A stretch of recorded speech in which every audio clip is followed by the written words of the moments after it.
Eagles respond? That's been the million-dollar question the past 6 days. We're going to get an answer this afternoon.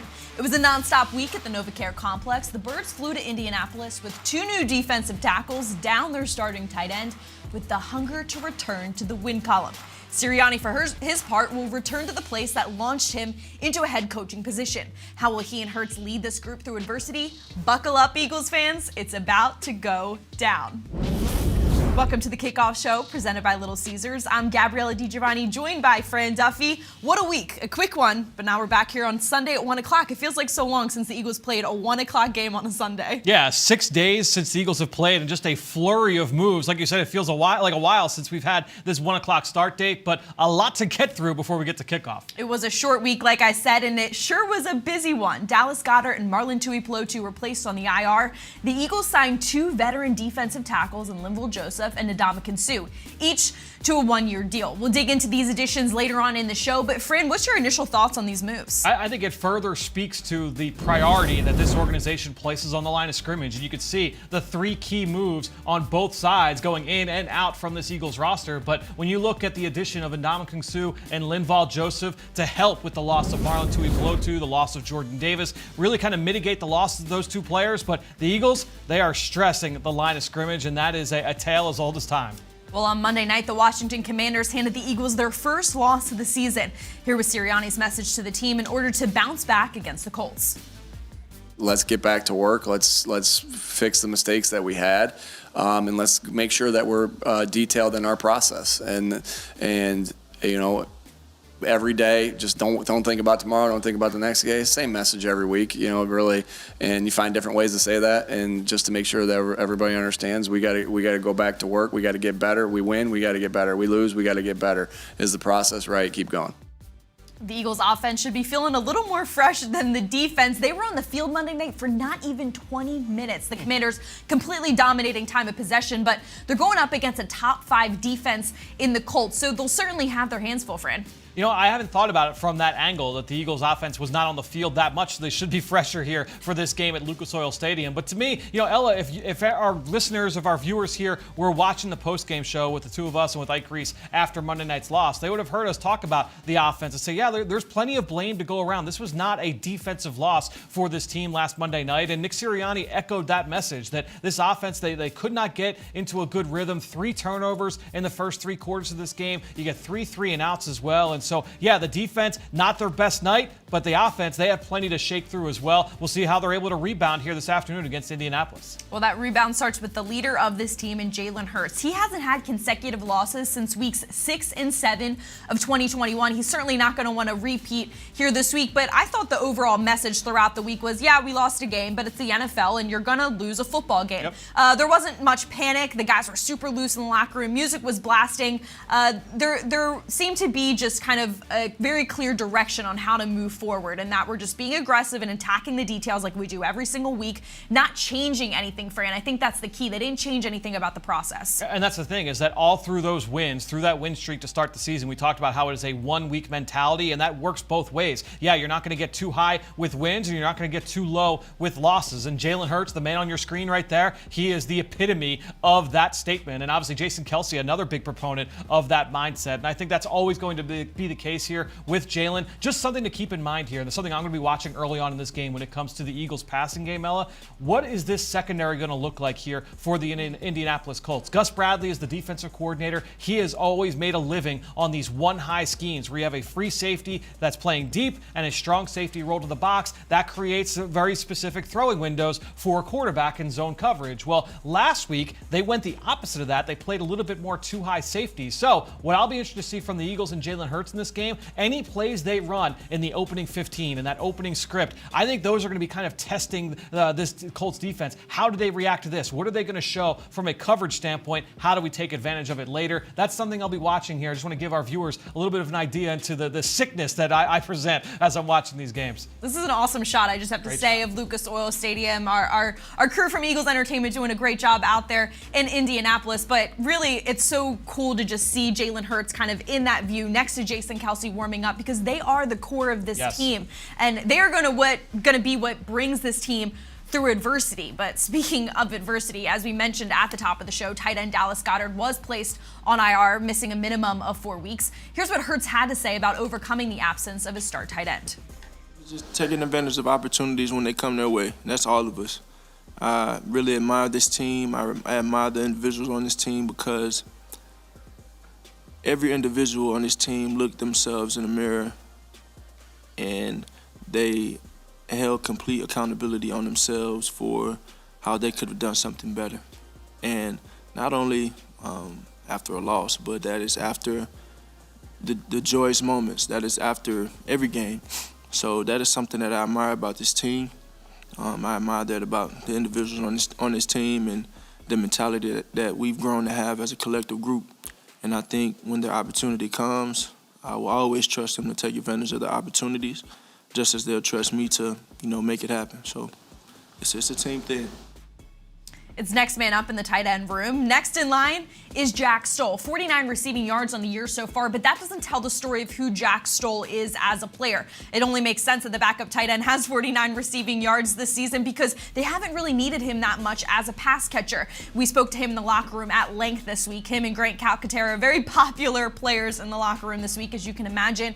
Jack Stoll was very confident, very calm about this new role he'll assume on this football team. He said, look, I've been in the tight end room with Dallas Goedert, so I've learned from him. Dallas Goedert learned from Zach Ertz. So they've built quite a foundation, a culture in that tight end room that's going to carry over here today. Yeah, as you mentioned, he has not been asked to be a high-volume pass target in this offense, right? He's not catching a ton of passes. But, Ella, you were out there every single day at training camp, not just this summer, but going back to last summer as well. Jack Stoll first made his mark with this Eagles roster as a pass catcher. He was making one-handed grabs last preseason as an undrafted free agent rookie. We remember the one against Cleveland. We saw some other big catches against the Jets. So I think when you look at Jack Stoll, we know him now as a blocker, but he's got some receiving chops to him. I'm just fascinated to see the general plan for replacing Dallas Goedert. It's not going to be a one-for-one replacement, as everybody has said here this week, but how do you replace Dallas Goedert? Snaps? How do you replace his routes run? How do you replace his targets in the offense? How do you replace his impact as a run blocker? There's all different kinds of answers to all of those questions. And Tyree Jackson, he's an example of a player that, along with Grant Calcaterra, he could take advantage of some of those screen passes that might be up for grabs, some of those intermediate and deeper routes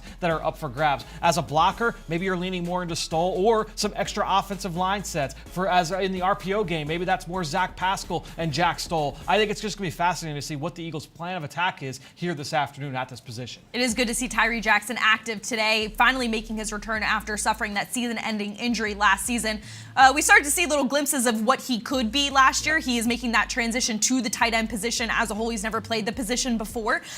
So hopefully we will now see more of what the Eagles can get from Tyree Jackson. But like you said, Fran, I think the overall message this week is Dallas Goedert isn't a guy you replace. Yep. You just find guys that have similar qualities and how they can kind of make up for him in his absence. So Sirianni said, does that mean we redistribute targets to Devontae Smith and A.J. Brown? Do we incorporate the running backs a little bit more? When he talks about how Dallas Goedert, his quickness, his strength, his speed, you got to find those qualities in other guys and try and bring them all together and make something happen. And that's the thing. And we saw Tyree Jackson there. It's like a pterodactyl playing the tight end position. You see Zach Pascal, a little bit of a homecoming for him as he goes back to a team he spent a couple of years with here with the Indianapolis Colts. I think he'll be factored in with more of these RPOs that we've seen him used often alongside Dallas Goedert. So again, all of these different guys can impact the game in a number of different ways. And again, that speaks to the value that Dallas Goedert brings, is that he is such an impact player in so many phases. It takes a village to replace him.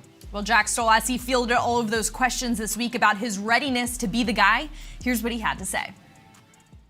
My confidence has always been I can go out there and do that whenever I'm asked. So, to me, it hasn't done too much. Hopefully in the coaches' eyes, it makes them realize that, give them confidence when, Dallas is out for at least the next 4 weeks that, hey, we can trust on, Tyree, Grant, and myself to go out there and fill that role. So, that's kind of what I think of that.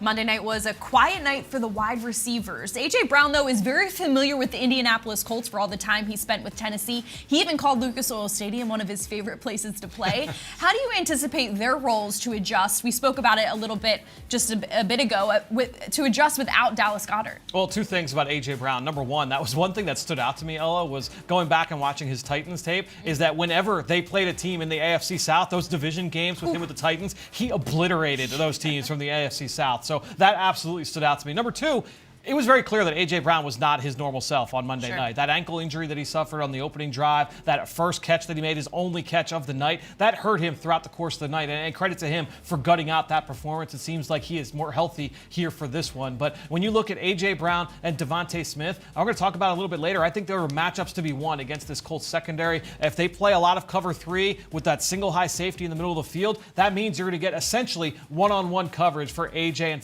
Devontae on the outside. And whoever is not seeing Stephon Gilmore on any particular snap, I'm going to that guy when Jalen Hurts drops back to throw the football. As you bring in these offensive starters, let's look to the run game. This is where the game might get interesting, Fran, because it's a top 5 offense against a top 5 defense. This Colts defense statistically is very successful against the run. So Miles Sanders, he's going to have his hands full. Yeah, no Shaq Leonard here for the Colts. He's out for the season, the star linebacker for them. But this is a great run defense. They are top 3 in basically every metric across the board that you look at. A lot of that does have to do with how they line up, but ultimately, I think you have some great players up front. DeForest Buckner is outstanding. They've got some run-stopping DNs. They've got linebackers, another Philly kid, Zaire Franklin, who is leading them in tackles. I think he's second in the league in tackles right now. So I think ultimately you look at the way they play up front, this is going to be a big matchup. I'm going to get into why it's such a big matchup a little bit later in the show for our Rico Extra Point. What do we think about the Eagles' offensive line against the Colts' D-line today, Fran? On the Eagle Eye in the Sky podcast earlier this week, Ben Fennell called Grover Stewart the unsung hero of the NFL. So thinking about the matchup of him against Jason Kelce, it's going to be a good one in the trenches. Yeah, no doubt. And I think when you look at Grover Stewart, he is one of the more underrated players in the league. He is a certified run stuffer, but also has the power to push the pocket as well. So he is a big matchup at nose tackle. And DeForest Buckner, he's one of the biggest mismatches in the league, regardless of position. 6'7", 295 plus pounds. This guy is a freak of nature. He can win in a number of different techniques and one of the toughest guys to block in the NFL. And so that's a big matchup for the interior 3 of this Eagles offensive line. Landon Dickerson, Isaac Seumalo, and Jason Kelce, they'll have their handful here. This is one of the better defensive tackle pairings in the league. We're going to go from the Eagles offensive line to the Eagles defensive line. What a week for that unit. The key today, though, is going to be pressure. It's going to start with pressuring Matt Ryan, forcing him to make quick decisions and put the ball in harm's way, because we know when he's been under pressure this season, he has not performed his best. No, he is not, and that's something that stood out to me as I was preparing for the Eagles to play the Jacksonville Jaguars in week 4, was it? Watching the Colts tape against the Jaguars that week, Matt Ryan was really, really bad in that game and really bad under pressure. And so this week, in preparing for this matchup for Eagles game plan, I looked at Matt Ryan's numbers under pressure. Ella, despite missing 3 games as a starter, he still leads the NFL with 7 interceptions when pressured. He has not been good when defenders are in his face, moving him off his spot. And so that's got to be a big key here for the Eagles. Pressure Matt Ryan. Typically, good things have happened here this season. You have to account for the fact, though, there's been a little bit of chaos in Indianapolis the past few weeks. Matt Ryan was the starter, then he was benched for the season, and then they fired their head coach, and then Jeff Saturday comes in here, never coaching a snap of football in his life, and leads the Colts to a win in his debut last week. So although there's been a lot of chaos and Matt Ryan has kind of been on the ropes, he still is a veteran quarterback in this league. He's won an MVP, he's played in a Super Bowl, and he played the majority of his career, all of his career in the NFC, so he's very familiar with the Philadelphia Eagles. Yeah, you know what's funny is it doesn't seem like he always has his best game against his hometown team. The Eagles have had his number over the course of the last few years. Remember back to last year, week 1, Javon Hargrave had a huge day, and the Eagles were able to win down in Atlanta. But I think when you look at Matt Ryan, what did he look like in his reinsertion to the starting lineup? The ball came out super, super fast. Everything was quick game. He threw 2 passes beyond 12 yards last week against the Raiders. The average time to throw, 2.22 seconds. In a flash, that ball was out of Matt Ryan's hands. And so now that's going to put the impetus on the back 7, tackle the catch, limit yards after catch. And the D-line, if you're not getting home for sacks, you got to disrupt those passing lanes, get your hands up, and prevent Matt Ryan from seeing a clear picture in the second level. But one of the new additions to the defensive line, Linval Joseph, he spent significant time time this week, speaking with the media in the locker room. He talked about his initial feeling in his new space.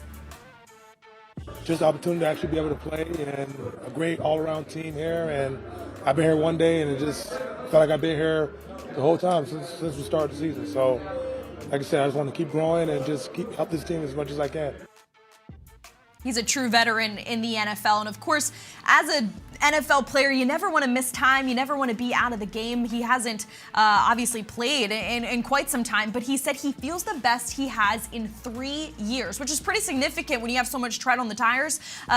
He said, since training camp, I've been ready to go. I've been working out. I've been training super, super hard, ready for this opportunity. Yeah, and having a couple of guys on the coaching staff that can vouch for his work ethic with Jonathan Gannon and Nick Rallis, who were both with him in Minnesota, that certainly helps. Linval Joseph, fun fact, he now becomes the first mountain to occur in the city of Indianapolis. Mount Linval, with what he has done over the course of his career, he's been one of the best run defenders in football. He is so tough to move inside, and I think what you're going to see is that he's going to step in as the nose tackle for that, in that Jordan Davis quasi role there, playing over the center in those five-man fronts. That is why Linval Joseph is here in Philadelphia. Both him and Ndamukong Suh really impressed me this week in their humility. You think these veteran guys, they've been in so many locker rooms, they just want to come here and be the guy, but they're here to help. Ndamukong Suh said, I just want to be a supporting cast member. So for his part, he's just excited to be in Philly. Here's what he had to say.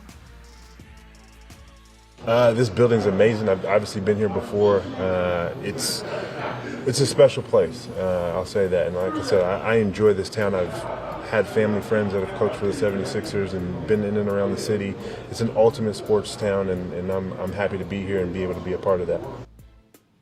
As you bring in these defensive starters and you talk about the rotation of this defensive line, it does, of course, add some fresh legs. So guys like Fletcher Cox isn't playing 70 or more snaps a game. But what do you think it does in terms of really building this defensive line to sustain a long season, Fran? Well, it goes back to what we said at the top of the show, that this is an organization that prioritizes the line of scrimmage. And if you can come at opposing offenses in waves, you have a fresh Fletcher Cox, a fresh Javon Hargrave, a fresh Ndamukong Suh. And that's really where I see Suh having the most impact. Linval Joseph, he's here to boost the run defense. And Ndamukong Suh, he's here to boost the pass rush. And he had 6 sacks a year ago as a rotational player with the Bucs. He obviously was a big impact player when they won the Super Bowl the previous season. I think when you factor in Suh opposite Milton Williams in that second group of defensive linemen, that really gives a boost here to this Eagles defense. I'm excited to see what he can bring. And honestly, one of the undersold themes with adding these two guys to this locker room, number one, when Jordan Davis returns to the lineup, I just want to see a group photo with all these guys, because I can't imagine any NFL team has had a defensive tackle group that looks like this. But also for Jordan Davis and Milton Williams, two guys that are young, first and second year players, to have these two guys alongside Hargrave and Cox to kind of learn from and watch and see how they go through everything,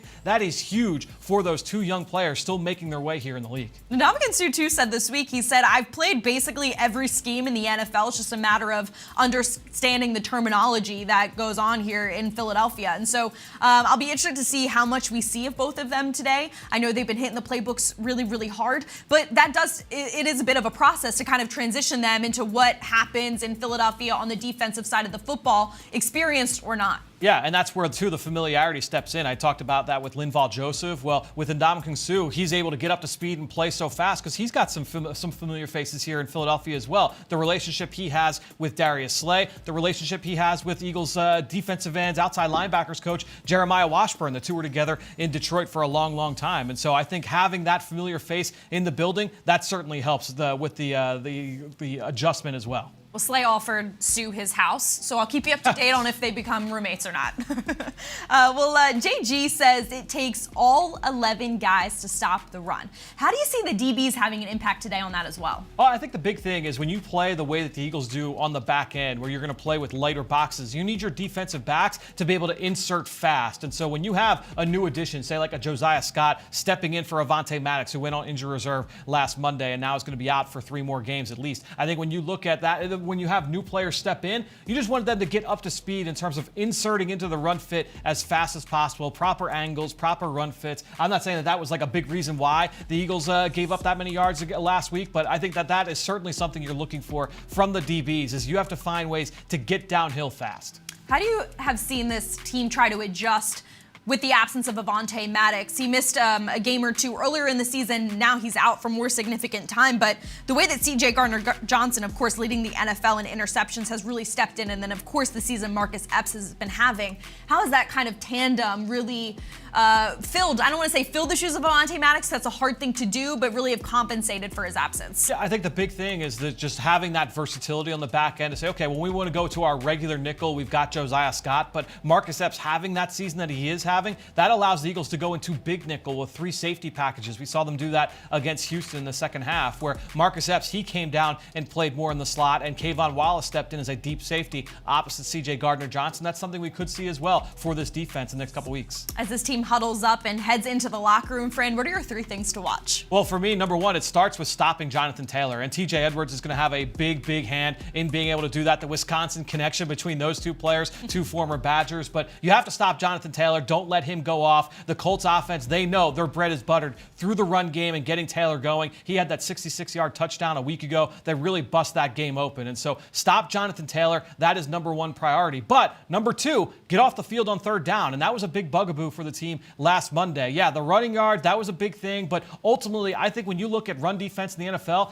the Eagles right now, they're around middle of the pack. That's the way it was a week ago. They were 16th in the NFL in rushing yards allowed last week. I know it felt worse than that, but 4 teams gave up 200-plus yards. So being able to stop the run, the Eagles have done that in a high rate. I think the big thing, get off the field on 3rd down. Some of those long drives a week ago, that 16-play drive, they gave up a 3rd and 5, a 3rd and 6, and a 3rd and 10. It's tough to be able to win drives if you can't get off the field on 3rd down. And then just going over to the offensive side of the football, Ella, I think the big thing for the Eagles, we talked about it earlier, A.J. Brown, Devontae Smith, if the Colts are going to play cover 3 with a single high safety, take advantage, win those one-on-ones on the outside. I think we all have a lot of faith in A.J. and Devontae to do just that.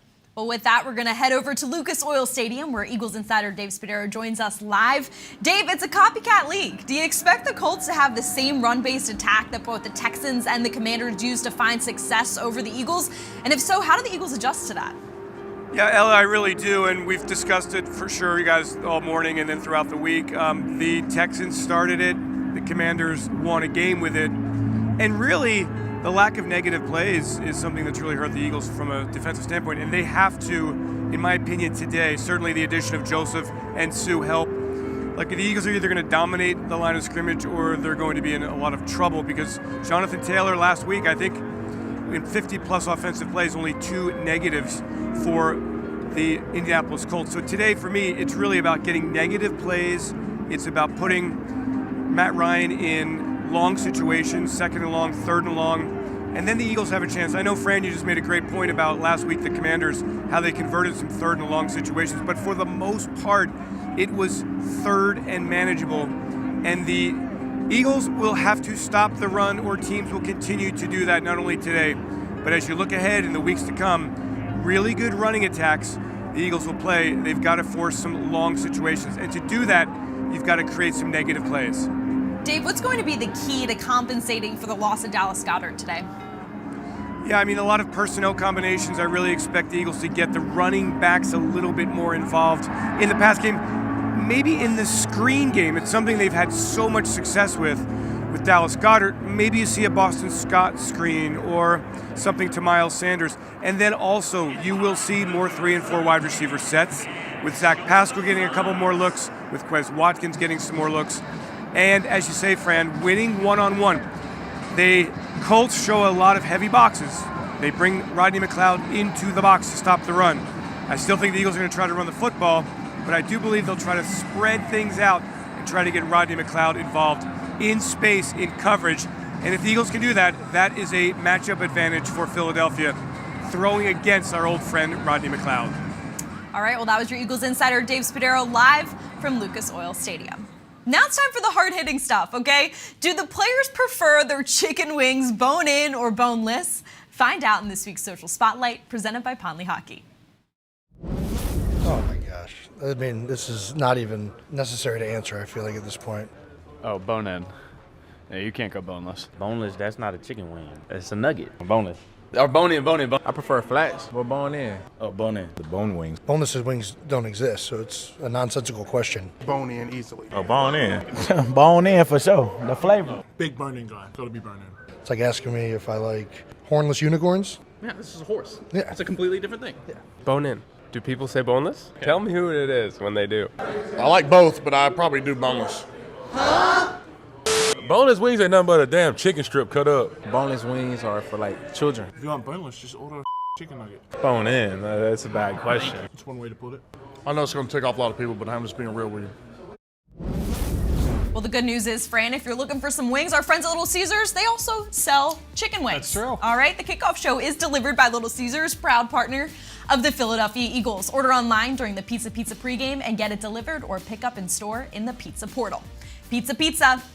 All this food talk is making me hungry, so can we pick up the Rico extra point and get out of here for our lunch, Fran? Yeah, let's get into this a little bit. We talked a little bit about the Eagles and being able to run the football against the Colts. They've got one of the best run defenses in the NFL, and I said earlier, a lot of that is because of how they line up. Now, the Colts, they love to line up in these single high defenses where they roll that extra safety down. Dave just said that with Rodney McLeod coming down to play in the box. Let me show you why that is an advantage for the Colts defense, because ultimately what that does, when you play with that one high safety and the extra safety rolled down, that adds another player to the box, and it gives you an advantage from a number standpoint. You can see 6 blockers versus 7 defenders. That's why teams like to play single high against the run. Now, how do you get the advantage back in your favor if you're an offense? Well, the Eagles, they've got a lot of tools in the toolbox to do that. Number one, it starts with the quarterback, Jalen Hurts. If you add in another ball carrier back there, now the numbers are back in your advantage. The other way to do it is with the option game. You've got the zone reads. The Eagles run more option plays than anybody in football. So being able to read that extra defender, make him wrong, that's a way to get the numbers back in your favor.